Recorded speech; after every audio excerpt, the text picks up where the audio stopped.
حضرت علی رضی اللہ تعالیٰ عنہ سے روایت ہے کہ نبی کریم صلی اللہ علیہ وآلہ وسلم نے فرمایا، سب سے بہتر میرا زمانہ ہے، اس کے بعد ان لوگوں کا جو اس کے بعد ہوں گے، پھر جو ان کے بعد ہوں گے، اور اس کے بعد ایسے لوگ پیدا ہوں گے جو قسم سے پہلے گواہی دیں گے، کبھی گواہی سے پہلے قسم کھائیں گے۔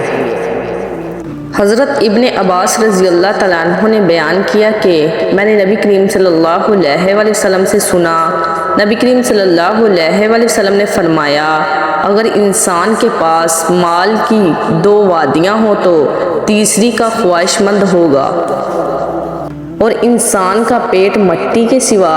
اور کوئی چیز نہیں بھر سکتی، اور اللہ اس شخص کی توبہ قبول کرتا ہے جو دل سے سچی توبہ کرتا ہے۔